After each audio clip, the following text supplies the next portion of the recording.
Know the game, know the game, know the game. Hit the subscribe button and hit the notification bell so you can join the notification game and never miss an upload. Yo players, what's up? Out here with another scheme video.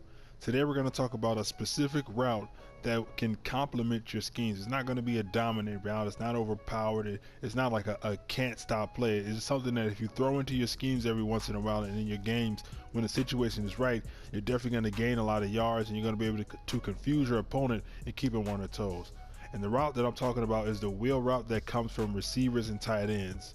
I know a lot of people are pretty used to using or seeing wheel routes from the running backs, but there are plays that have stock wheel routes because you can't audible to them, so you have to call the play with these wheel routes stock into them. So these you call plays, and I found a couple ways that you can utilize these wheel routes to gain decent amount of yards against zone coverage at least. So the first way we're going to use it is attacking the sideline, and how I'm going to use this is by using the gun tight formation in the Panthers playbook. The play I'm going to come out as a slot post. You can see it right there. There's two wheel routes on the outside. So I'm going to show you how this affects cover 2 and cover 3. It doesn't work too well against cover 4 because there's so many people out in coverage. So you see here there's two wheel routes on the outside, Smith and Moore. What we're going to end up doing is using Moore or Smith, whichever sideline you're on, to attack the sideline. Since we have more space on the left, we're going to use is that Moore? Yeah, DJ Moore to attack the left sideline. And how I like to set this play up to get this wheel route open is I like to fade funches, and you do that by pressing triangle or Y to pull up the receiver icons, select funches, and then you see on the right side it says right stick up for the fade. You want to put him on a fade. If you put him on the streak, he won't affect the flat zone as much. I found that putting him on a fade works a lot better. Next thing you want to do is you want to drag Torrey Smith, press triangle or Y, select his icon, and you can see it on the right side. It says pull the right stick down for a drag. Put him on a drag, and then you want to block the running back. So triangle or Y, running back, and you see on the right side, on the bottom in the middle, it says R2 for pass block. So pass block him. And what you want to do is you want to motion snap DJ Moore. And how you do that is you want to pull onto his icon. So when you come out to play, your icon is going to be on Cam Newton. If you hold circle and move the left stick, you'll be able to move around to your different receivers. Move on to DJ Moore, and you want to press the D-pad to whichever direction you want to motion him to. So if I wanted to motion him to the right, I'm on the D-pad now, and I push right, and he's going to motion over to the right. Now while he's motioning, you can snap the ball, but that's not the play set up. So how you want to do it is you want to motion him to the left, and while he's still moving, snap the ball. So he's on the left, he's moving, we snap the ball, and he's open down the sideline just like that. You see that?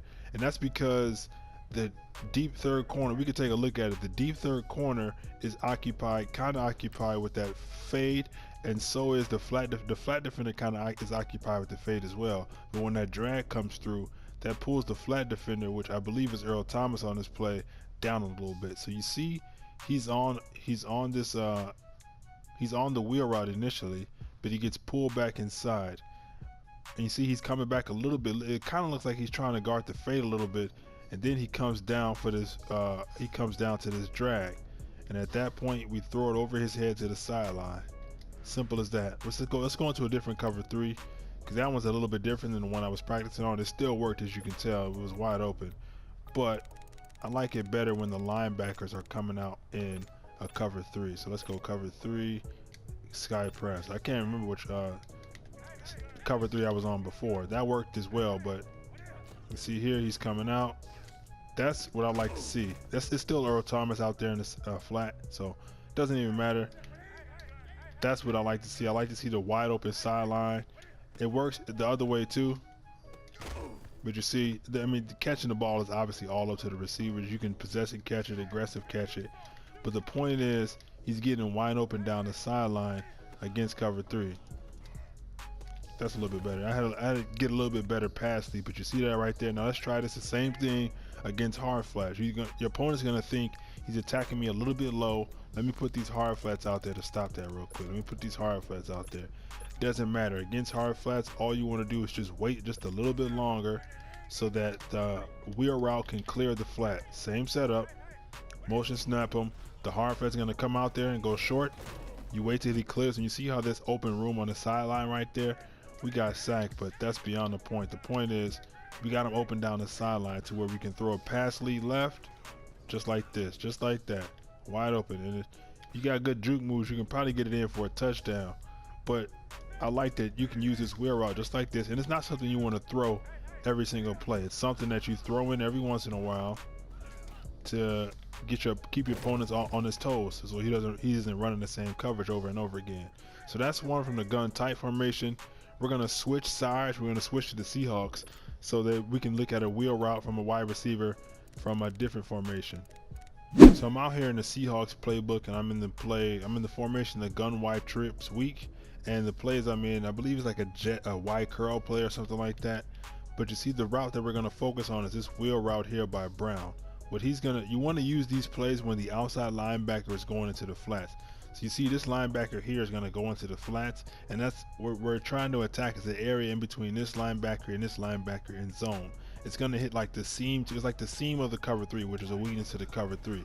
So you can see here, I got sacked, but you see he was open for an inside pass lead right there. If I'm able to get time in the pocket, he's inside pass lead. You go ahead and hit him there. I should have maybe possession called it, but the concept is, it still rings true. We are getting open using a wheel route, and we are able to attack a soft spot in the zone. It's like the seam area / in between the flat zone. Now you're gonna need that running back to go out there. So maybe if you need time in the pocket, you want to block your tight end. That way he doesn't, so you get time in the pocket if you need extra protection.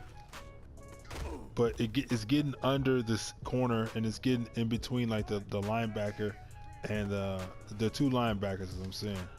Inside pass lead, possession catch. As long as you got a good receiver there like Larry Fitzgerald or Brandon Marshall, one of these big possession receivers, it's going to be open in terms of zone coverage. Obviously, it doesn't matter what zone the linebacker's in, hard flat, cloud flat, hard flat. Did I say hard flat already? I'm going to say curl flat. Purple zone or whatever, it's going to be open. So let's move on. Let's go back to the Panthers playbook, and let's take a look at a wheel route by the tight end. So here we are in the Panthers playbook, and we are in the plays, the inside cross out of the gun bunch. I don't know if it's gun bunch, we could just regular gun bunch. And so you see there's a wheel route by the tight end right here, and we're going to use that to attack the sideline. And how I like to open this specific route up or use this route is by fading Smith. So you guys already know how to fade. Triangle Y, select this icon, right stick up. Then I would drag right, the R1, block the running back, and you can do really whatever with Funches. I like to put them on a smart in route just for another check down the sideline, and you want to motion snap right to the left side. Now what Olsen is going to do is, it depends on what kind of flat zone that flat defender is in. If he's in a hard flat, then Olsen will get open down the sideline after he turns upfield. But if he's in like a cloud or a curl flat, the flat defender is going to man up on Olsen, and in that sense, you want to hit the drag right underneath. So you motion him over, you snap. I might get sacked here, but you see how the flat defender kind of manned up and turned around on Olsen. That opens up the drag route right there. Just for, it's not a humongous gain, but it's a decent gain that you can get. It's guaranteed yards. There he is. He manned up. Now you throw the drag and you turn up field. There's no flat defender there because the flat defender manned up on Olsen. Sometimes I like to put Funches on the slant, as you can see right here. You don't have to roll out. This play can be done from in the pocket. I just want you guys to be able to take a look at what's happening. See, he manned up, flats wide open. Now, let's say your opponent's getting tired of hitting those flats. So we're going to go into a cover 3 hard flat, and I'm going to show you that if he tries to go to the hard flat against this play with that wheel route, the tight end's going to be open, right open over the top. Let's go cover 3. Notice zone blitz, cover 3 hard flat. So same setup. Make sure everything's right. Slide to the right so I can get time in the pocket. Oh snap! So you see here, he's in that hard flat, and then you just hit him on the outside with that wheel route. Now we have one more wheel route that we're going to use, and it's in a different playbook. So I'm going to go grab the Jets playbook, and I'll be right back with that one. So we've mainly been attacking cover 2, cover 3 so far in this book. Most of these same concepts work against cover 2 except for the gun tight, and I'll go back over that one more time. But in this play, you see we have a wheel route from Quincy Enunwa. And so how are we going to use this wheel route to get open? Right now we're going against cover 3. Now what this route we're going to use this route for is to attack the user, so the middle linebacker. and I'll show you how I set this up. Triangle to you want to put Anderson on a streak route to clear out, and Kirsch is already on a drag, but you can redrag him if you want to. So what you're gonna do is you're gonna motion over Quincy a new one, and you wait till he gets set. You don't motion snap this one. Now look, that's some funky play out right there. And when you snap the ball, there's gonna be two routes in the middle. Now your user defender is gonna have to pick one of these routes to guard, and you just simply select the other one. So you see we have these two routes coming over the middle. If he takes a noon wall, you hit the tight end, and if he hits the tight end, you hit a noon wall up the middle. So I don't have a second controller to show you guys what it takes like, but you can simply see that as a middle linebacker, he has to choose one. Since the wheel route is like a delayed streak route, it's going to be underneath that free safety. So that free safety is going to be too far back to attack it. You see, you throw it to him, he's underneath that free safety. So obviously you have a better quarterback who doesn't loft it like that. But you can throw that ball sooner if the user decides to take the post. And if, wait, I motioned the wrong guy over. Hold on, wait a minute now. This is not the play art that I look like. It's not bad play art, but it's not what we aim for. We aim to motion out a new one. So if this middle linebacker that's guarding in the middle is the user who decides to take the tight end, you can throw this wheel route a lot sooner. Obviously, I waited till the wheel route cleared the linebacker simply because he was still there and it's not a user play.